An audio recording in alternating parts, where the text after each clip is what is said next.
Hi friends, ഇന്ന് ഞാൻ മോർണിംഗിൽ ഉണ്ടാക്കാൻ പോകുന്നത് പൂരിയും അതിന് വേണ്ടിയുള്ള കറിയാണ്. കറിക്ക് ഞാൻ പരിപ്പ് കറിയാണ് വെക്കുന്നത്. അതിനുവേണ്ടി പൂരിക്ക് ഞാനെല്ലാം പരത്തി ഇങ്ങനെ വെച്ചേക്കുവാണ്. ഒരു ചട്ടിയിലേക്ക് എണ്ണ ഒഴിച്ച് ചൂടാക്കി അതിലേക്ക് പൂരി പരത്തിയിട്ട് അത് തിരിച്ചിട്ട് നമുക്കെടുക്കാം. നമ്മുടെ രാവിലത്തെ ബ്രേക്ക്ഫാസ്റ്റാണ് പൂരി. നമുക്ക് നമ്മുടെ ഒരു പൂരി ഇങ്ങനെ നല്ലതായിട്ട് പൊങ്ങി വന്നിട്ടുണ്ട്. ഇതേപോലെ നമുക്ക് പൂരി ഉണ്ടാക്കി വെക്കാം. നമ്മുടെ ഓരോ പൂരി ഇങ്ങനെ തന്നെ പൊങ്ങി വരുന്നുണ്ട് കേട്ടോ. ഞാൻ ഇതിന് പ്രത്യേകമായി പൊങ്ങാനൊന്നും ചെയ്തിട്ടില്ല, ചുമ്മാ അത് ശരിയാക്കും. പ്രത്യേകമായിട്ട് ഞാനൊന്നും ചെയ്യുന്നില്ല. ഇതിലാക്കാണെങ്കിൽ ഒരിച്ചിരി മൈദയും പിന്നെ ആണെങ്കിൽ സാധാരണ ഗോതമ്പൊടി, ഉപ്പും അതിന് പച്ചവെള്ളത്തിലാണ് കുഴച്ചേക്കുന്നത് കേട്ടോ. അങ്ങനെ കുഴച്ച് ഒരു അരമണിക്കൂർ മാറ്റി വെച്ചിട്ടാണ് ഇതുണ്ടാക്കുന്നത്. ഓരോ പൂരി ഇങ്ങനെ പൊങ്ങി വരുന്നത്.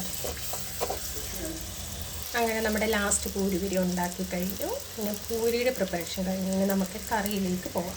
ഇതാണ് ഞാൻ കുക്കറിലിട്ട് ഒരു തക്കാളിയും പിന്നെ ആണെങ്കിൽ പരിപ്പും ഉപ്പും ഇട്ട് മഞ്ഞൾപ്പൊടി ഇട്ട് വേവിച്ച് വെച്ചേക്കുന്ന പരിപ്പാണ്.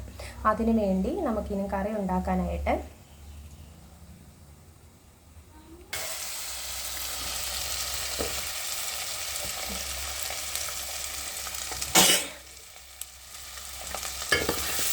കടുക് പൊട്ടിച്ച് അതിലേക്ക് ഞാൻ കുറേ സാമ്പാർ പൊടി, ഞാൻ എപ്പോഴും സാമ്പാർ പൊടിയാണ് ഇടുന്നത്. എന്നിട്ട് ഈ സാധനം വെന്ത് വെച്ചിരിക്കുന്നത് ഇത് അങ്ങോട്ട് ഇട്ട് കടുക് പൊട്ടിച്ചത് ഇതിലോട്ട് ഇച്ചിരി ജീരകവും നമ്മുടെ എന്താ പറയുന്നത് കടുകും ഇട്ട് പൊട്ടിച്ചു. എന്നിട്ട് അതിലോട്ട് ഇച്ചിരി കരിയാപ്പില ഇട്ടു. അത് കഴിഞ്ഞിട്ട് സാമ്പാർ പൊടി ഇട്ടു. പിന്നെ ഈ സാധനം വേവിച്ച് വെച്ചതെല്ലാം കൂടി ഇട്ട് കഴിഞ്ഞിട്ട് ഇച്ചിരി ഉലുവാപ്പൊടിയും കൂടി ഇട്ട് ഇത് തിളപ്പിച്ചെടുക്കും. അങ്ങനെ നമ്മുടെ കറി റെഡി ആയിട്ടുണ്ട്.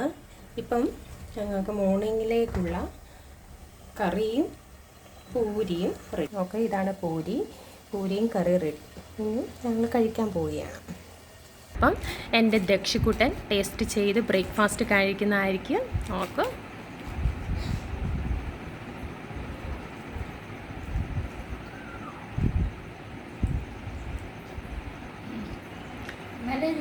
നല്ല രുചി ഉണ്ടാവും. പൂരി എങ്ങനെയുണ്ട്? Very good.